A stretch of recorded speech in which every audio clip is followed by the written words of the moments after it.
রাজশাহী বিশ্ববিদ্যালয় কেন্দ্রীয় ছাত্র সংসদ রাকসু নির্বাচনের প্রচারের আজ শেষ দিন।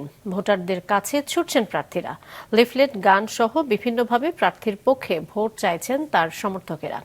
রাকসু ও হল সংসদ নির্বাচনকে ঘিরে বিশ্ববিদ্যালয়ে নেওয়া হয়েছে কঠোর নিরাপত্তা ব্যবস্থা। এদিকে প্রার্থী পরিচিতি সভায় শিবির সমর্থিত সম্মিলিত শিক্ষার্থী ঐক্য জোট প্রার্থীর বিরুদ্ধে আচরণবিধির লঙ্ঘনের অভিযোগ উঠেছে।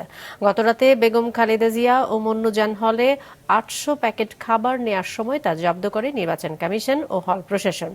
আগামী ১৬ অক্টোবর অনুষ্ঠিত হবে রাজশাহী বিশ্ববিদ্যালয় কেন্দ্রীয় ছাত্র সংসদ নির্বাচন। প্রজেকশন মিটিং মানে প্রার্থীদের পরিচিতি সভা। প্রার্থীদের পরিচিতি সভা মানে এই নয় যে ওখানে নাস্তা দিতে হবে। নাস্তা তো একটা নির্বাচনের অংশ না। আমরা স্পষ্ট করছি ওখানে যদি না আপনাদের মাধ্যমে এখন কেউ এইটা করতে পারে না। আচরণ বিধিতে ওইটা তো উল্লেখ নেই, কিন্তু কিছু আছে ইমপ্লয়েড অর্থ বুঝতে হয় যে আমি টাকা ছড়াচ্ছি, এটা লেখা নেই, কিন্তু এটা কি করা যাবে? যাবে না।